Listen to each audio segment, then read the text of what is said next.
For 2 decades, the world of cloud storage has been split down the middle. On one side, we had Amazon S3, the king of object storage. On the other, we had file systems like EFS and EBS. But as of April 2026, that boundary has officially collapsed. Welcome to the era of S3 as a file system. Historically, S3 was never meant to be a drive. It was an API-driven object store. You didn't mount it, you put and get objects.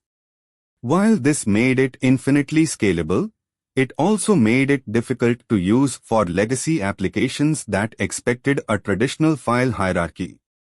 Software engineers tried to bridge this gap for years. We saw tools like S3FS, Fuse mounts, and eventually MountPoint for Amazon S3. But these were often compromised by latency, consistency issues, or restricted POSIX support. They were bandages on a deeper structural divide. That divide is now gone.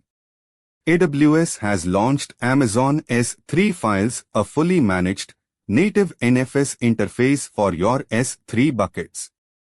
This isn't just an emulator, it is a fundamental re-architecture of how S3 interacts with compute resources. Under the hood, S3 Files leverages the low-latency networking technology originally developed for Amazon EFS. It presents your S3 data as a high-performance NFS version 4.2 MountPoint, compatible with almost any Linux distribution or containerized workload. The performance metrics are staggering. S3 Files supports up to 25,000 simultaneous compute connections per bucket. Whether you are running a massive EKS cluster or a swarm of Lambda functions, your data is now instantly accessible as a shared drive. Wait, how does it handle the flat structure of S3? The answer lies in the new S3 directory buckets. Unlike general-purpose buckets, these are optimized for sub-millisecond latency and true hierarchical metadata. They don't just act like a file system, they are built as one. This shift is critical for the AI era. AI agents and foundation models require fast, persistent state storage. By mounting S3 as a file system, your agents can read and write vast datasets as local files without the overhead of API calls or massive local caching. Migration just became trivial.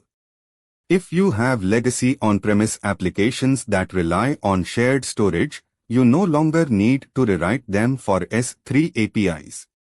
You simply change the mount point to S3 files, and your app is instantly backed by the most durable storage on Earth. But what about cost? General-purpose S3 remains the most cost-effective tier for cold data. However, for active workloads, S3 Files offers a pay-as-you-scale model that eliminates the need for provisioned throughput. You pay for the performance you actually use.